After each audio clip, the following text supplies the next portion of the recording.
అన్నమయ్య జిల్లా రాజంపేట నియోజకవర్గంలో టీడీపీ కార్యాలయం నందు రాష్ట్ర అధికార ప్రతినిధి మేడ విజయశేఖర్ రెడ్డి మీడియా సమావేశం నిర్వహించారు. ఈ సందర్భంగా ఆయన మాట్లాడుతూ రాష్ట్రంలో తెలుగుదేశం 108 నుంచి 125 సీట్ల విజయం సాధిస్తారని అన్నారు. ఈ అరాచక ప్రభుత్వాన్ని జూన్ 4వ తేదీన సాగనంపుతామని అన్నారు. ప్రజల మనసుల్లో ఉంటేనే మీరు రాజకీయంగా ఎదుగుతారు, కానీ రౌడీ రాజకీయాలతో మీరు ఏమి చేయలేరు. మీ రౌడీ రాజకీయాలకు భయపడేవాడు లేడు ఇక్కడ. మేము తలుచుకుంటే దేనికైనా సిద్ధం, కానీ ప్రజాస్వామ్య స్ఫూర్తి అనేది ఒకటి ఉండాలి. దాన్ని మనసులో పెట్టుకునే ముందుకెళ్తున్నాం. మే 13వ తేదీ కూడా ప్రజాస్వామ్య స్ఫూర్తితోనే ముందుకెళ్ళాం. కౌంటింగ్ జూన్ 4వ తేదీ కూడా ప్రజాస్వామ్య స్ఫూర్తితోనే ముందుకు పోతాం. 4వ తేదీ సాయంత్రం 5 గంటల తర్వాత ప్రజలందరికీ కూడా అర్థమవుతుంది ఏ పార్టీ విజయం సాధిస్తుందో. తెలుగుదేశం పార్టీ నాయకులందరికీ కూడా సమన్వయం పాటించండి, జాగ్రత్తగా ఉండండి. జూన్ 4వ తేదీ వరకు ఎన్ని ఇబ్బందులైనా పెడతారు, అవన్నీ కూడా తట్టుకొని సహించండి. జూన్ 4 తర్వాత మనకు గోల్డెన్ టైం ఒకటి స్టార్ట్ అవుతుంది. 5 సంవత్సరాలు పూర్తిగా వైసీపీ నాయకత్వం కూకటి వేలతో పెగిలించబోయబడుతుందని కూడా ఈ సందర్భంగా మీకు తెలియజేస్తున్నాం. ఈరోజు పూర్తిగా పోలీసు వారినంతా మీ చెప్పు చేతుల్లో పెట్టుకుని మాట్లాడుతున్నారు. జూన్ 4 తర్వాత మాట్లాడదాం. ఆ రోజు కానీ మీరు నిజంగా ఏ మాట మాడితే, ఇదే దౌర్జన్యం కొనసాగిస్తే అప్పుడు మీరు గొప్పవాళ్ళే. తెలుగుదేశం పార్టీ కార్యకర్తలు బెదిరించడము పూర్తిగా దౌర్జన్యానికి దిగినారు. నేనే ప్రత్యక్ష సాక్షిని. సిద్ధవరం నుంచి వీరపల్లి వరకు ప్రతి దగ్గర ప్రతి పోలింగ్ బూత్లోనూ వాళ్ళు దౌర్జన్యానికి దిగిన మాట వాస్తవం. ప్రతి ఒక్క టీడీపీ కార్యకర్తలు రెచ్చగొట్టారు. ప్రతి బూతులో భయభ్రాంతులు గురి చేశారు అందరినీ కూడా. కానీ తెలుగుదేశం పార్టీ నాయకులు కానీ కార్యకర్తలు కానీ ఎక్కడా సమన్వయం కోల్పోలా. ఎవరికైతే ఓటు రావో వాళ్ళు ఫ్రస్ట్రేట్ అవుతారు, ఎవరికైతే ఓటు రావో వాళ్ళు రిగ్గింగ్ చేయాలని ట్రై చేస్తారు, ఎవరికైతే ఓటు పడవో వాళ్ళు దౌర్జన్యానికి ముందుకు వస్తారు. ఈరోజు రాష్ట్రం అంతా జరుగుతున్నది అదే. నిన్న చంద్రగిరి అభ్యర్థి పులివర్తి నాని గారి మీద కానీ, లేదంటే తాడిపత్రిలో జేసీ ప్రభాకర్ రెడ్డి గారి మీద కానీ, అట్లాగే మాచర్లలో బ్రహ్మానందరెడ్డి మీద కానీ, ఇట్లా రకరకాలుగా సజ్జనపల్లిలో అరవింద్ బాబు ఇంటి మీద కానీ పూర్తిగా ఈరోజు ఎక్కడ చూసినా విశాఖపట్నం విజయనగరం నుంచి కడప దాకా ఎక్కడ చూసినా వైసీపీ గోండాలో యథేచ్ఛగా స్వైర విహారం చేస్తున్నారంటే ఏ స్థాయిలో పోలీస్ యంత్రాంగం వాళ్ళకి సపోర్ట్ ఉందో ఒక్కసారి అర్థం చేసుకోండి.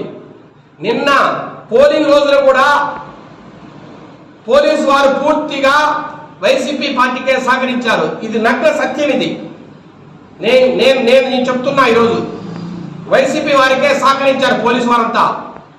ఈరోజు స్వేచ్ఛగా స్వైర విహారం జరుగుతోంది. మొత్తం రాష్ట్రం అంతా వైసీపీ గుండాల స్వైర విహారం. టీడీపీ నాయకులను మట్టు పెట్టాలా, అవసరమైతే అభ్యర్థులను చంపేయాలా. పూర్తిగా తెలుగుదేశం పార్టీ నాయకుల్ని భయభ్రాంతికి గురి చేయాలా. దీనికి కారణం ఒకటే, కౌంటింగ్కి రాకుండా వైసీపీ నాయకులను అడ్డుకోవాలనే ఒక వ్యక్త ప్రయత్నం నేను చెప్తున్నా. ఈరోజు వ్యక్త ప్రయత్నాన్ని ఒడిగట్టారు. పుల్లంపేటలో అయితే ఈవీఎంలు ధ్వంసం చేస్తున్నారు. పూర్తిగా ఏజెంట్లనే బయటికి లాగే పరిస్థితి. వాళ్ళ భార్యలను బిడ్డలను కూడా కొడుతున్నారు, హింసిస్తున్నారు. ఈ రోజు కూడా తమలకాడ జరుగుతోంది.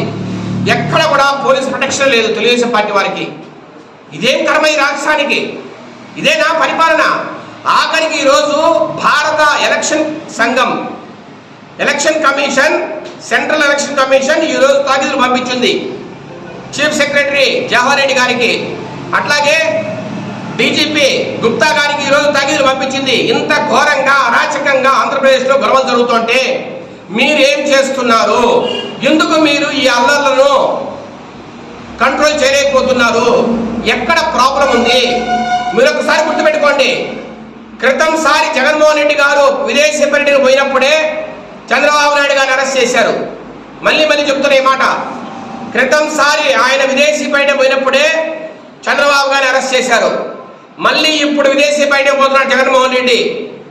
ఈ 15 రోజుల్లో తెలుగుదేశం పార్టీకి సంబంధించిన నాయకులను కార్యకర్తలను మట్టు పెట్టే ప్రయత్నం జరుగుతోంది. వాళ్ళకు పూర్తిగా భయభ్రాంతులు గురి చేసి కౌంటింగ్ ఆపాలా, కౌంటింగ్ రానికూడదు, పూర్తిగా మా కనసల్లో కౌంటింగ్ జరిగితే మేము గెలుస్తాం, లేదంటే మేము ఓడిపోతామనే ఒక దురాశతో ఉన్నారు. భయం, ఓడిపోతామనే భయం. తెలుగుదేశం పార్టీకి 50 లక్షల మంది సైనికులు ఉన్నారు. ప్రతి ఊర్లో మంచి క్యాడర్ ఉంది. ఎక్కడ చూసినా దేనికైనా తెగించి పోరాడే నాయకులు ఉన్నారు. ఈ పార్టీని కానీ ఈ నాయకుల్ని కానీ ఇబ్బంది పెట్టడం మీ తాత ముత్తాతల వల్ల కాదు జగన్మోహన్ రెడ్డి గారు. ఈ విషయాన్ని మీరు గుర్తుపెట్టుకోవాలా. ఇక్కడ ఎవడు భయపడేవాళ్ళు లేడు. పోలింగ్ రోజు నుంచి ఈ రోజు వరకు మీరు చేసిన దౌర్జన్యాలను ప్రతి ఒక్కరూ గమనిస్తున్నారు.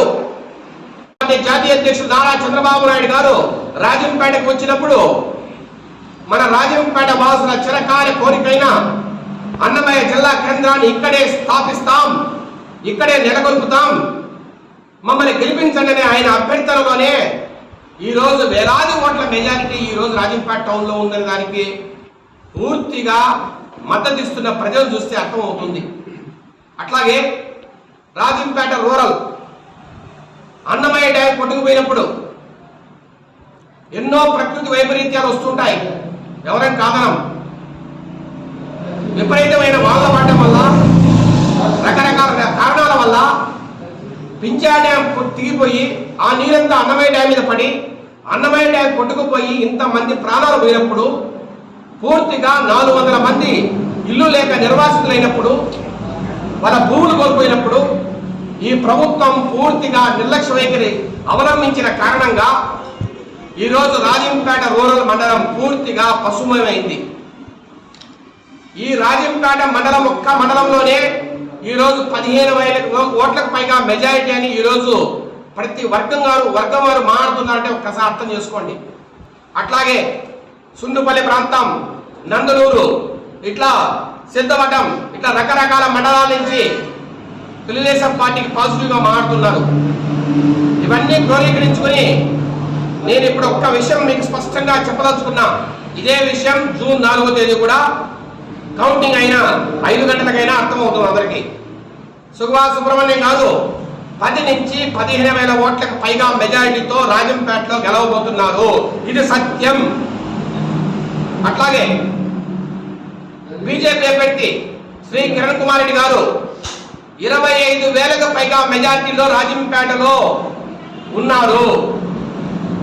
ప్రతి కాన్స్టిట్యున్సీలోనూ బీజేపీ అభ్యర్థికి ఎమ్మెల్యే అభ్యర్థి కన్నా ఎక్కువ ఓట్లు పడ్డాయి.